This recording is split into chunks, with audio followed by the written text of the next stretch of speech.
Welcome back to another reaction video और मैं हूं ज्योति। वेलकम करती हूं आप सभी का अपने चैनल में। So without further delay let's get start the video.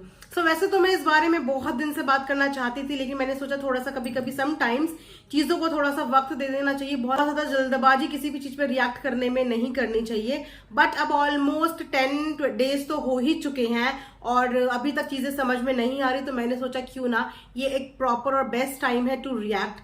जी हाँ, मैं एक कालू भैया के बारे में बात करना चाहती हूँ। जैसे कि आप सब लोगों ने देखा भी है कि पिछले ऑलमोस्ट 1 वीक और 10 डेज से कालू भैया जो है अपने घर पे अपने बीवी बच्चों के साथ नजर आ रहे हैं, जो कि बहुत अच्छा भी है। लेकिन कहीं ना कहीं ये कालू भैया के लिए ही गलत भी है, क्योंकि जैसे कि आप सब लोग जानते ही हैं कि वो एडिक्ट है और एक एडिक्ट बंदे को इस तरीके से खुला छोड़ देना उनके परिवार वालों को ही इस चीज का नुकसान होगा, क्योंकि एडिक्शन एक ऐसी चीज होती है जो बहुत आसानी से किसी का भी पीछा नहीं छोड़ती। और ये सब बातें खुद इनकी फैमिली द्वारा ही हम सबको बताई गई है।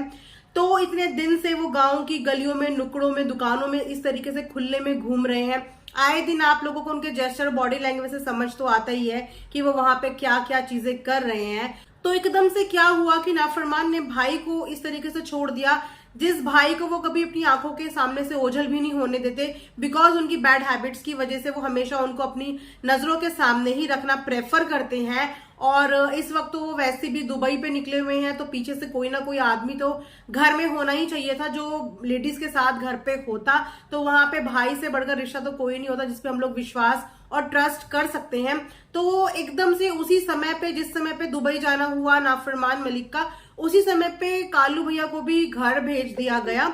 और अब इतने सारे दिन हो चुके हैं, वो अभी तक चंडीगढ़ वापस नहीं आए हैं। जैसा कि आप सबको पता ही है कि इंसानियत फार्म के नाम से इन्होंने एक एनजीओ भी शुरू किया है, जिसकी बागदौड़ इन्होंने एक तो कालू भैया के ही हाथ में थमाई थी और एक इनके हरियाणा के बेस्ट फ्रेंड है, इनके मित्र, उनके हाथ में थमाई थी। तो जब वो दुबई चले गए थे तो उनके पीछे से इन लोगों की ड्यूटी बनती थी ना कि वो इन सब चीजों को अरेंज करे, क्योंकि एक फार्म खोलने के लिए, एक एनजीओ चलाने के लिए, जैसे कि सब लोग जानते हैं कि बहुत सारी चीजों की जरूरत पड़ती है। जैसे कि इन लोगों ने इतनी सारी वैकेंसीज निकाली थी वेटनरी डॉक्टर के लिए, वहां पे एक एडमिन के लिए, तो हर डिपार्टमेंट के लिए इन लोगों ने एक वैकेंसी निकाली थी। तो अब इतने सारे दिन तक इनके पास वो टाइम था उन चीजों को समेटने का, ऑर्गेनाइज करने का, बंदों को सिलेक्ट करने का, और उस जगह पे तो ये सब लोग छुट्टी पे चले गए हैं। एक चीज का इन लोगों ने प्रमोशन दे दिया, एक चीज को इन लोगों ने प्रमोट कर दिया कि हम लोग एनजीओ खोल रहे हैं, और खोल भी रहे होंगे। लेकिन उस एनजीओ पे इतने दिनों में काम होना चाहिए था, क्योंकि टीम इसीलिए बुलाई गई थी, इसीलिए हरियाणा से भी अपने मित्र को बुलाया गया था कि इनका ड्रीम प्रोजेक्ट है। ड्रीम प्रोजेक्ट पे काम करने के लिए सबको बुलाया था। तो अब वो ड्रीम प्रोजेक्ट में फुल स्टॉप क्यों लग गया है? क्योंकि इनके मित्र भी अपने घर में गए हुए हैं और कालू भैया भी घर में गए हुए हैं। तो किस चीज का इंतजार हो रहा है कि फरमान जी वापस दुबई से आएंगे और उसके बाद फिर से चीजें शुरू होंगी। तो मुझे लगता है ये टाइम वेस्ट होता है ऐसी चीजों से। अगर आपको एक टाइम मिला था, एक पर्टिकुलर दिन मिले थे, तो उन दिनों में काम होना चाहिए। तो बड़ा बढ़ चढ़ के कालू भैया का इन्वॉल्वमेंट दिख रहा था इस एनजीओ में, जानवरों के एनजीओ में।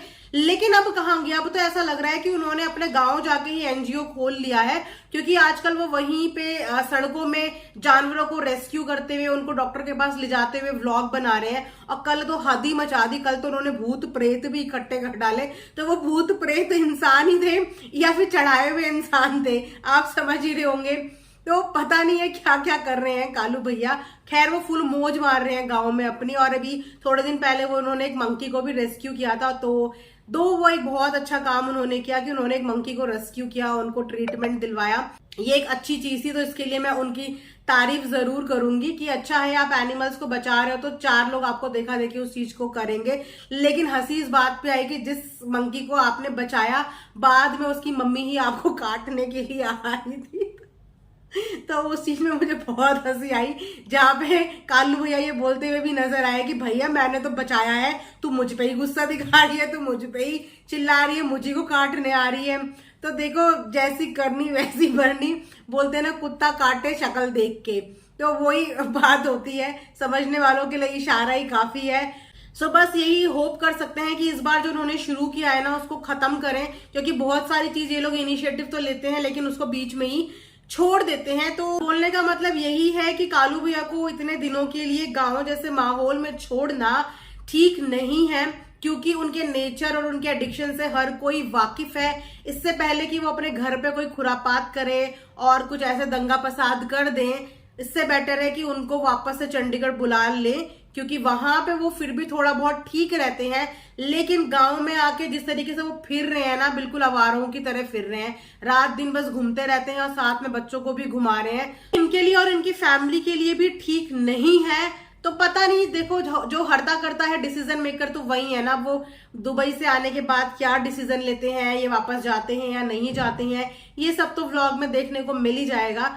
बट ऐसा ना हो कि कालू भैया इतना ज्यादा मौज मस्ती के मूड में आ जाए, इतनी ज्यादा मस्ती के मूड में आ जाए कि दुबई से आते ही भाई साहब सारे काम धाम छोड़ के सबसे पहले इनको उनके ठिया नशा मुक्ति में भेज दें। तो इससे पहले कि बात इतनी ज्यादा बढ़े, इनको कंट्रोल किया जाए और इनको वापस अपने पास बुलाया जाए। सो यही था मेरा आज का एक छोटा सा रिएक्शन। आई होप कि आप लोगों को पसंद आया होगा। पसंद आएगा तो चैनल को लाइक शेयर सब्सक्राइब जरूर करें। And thanks for watching earth mom Dehradun.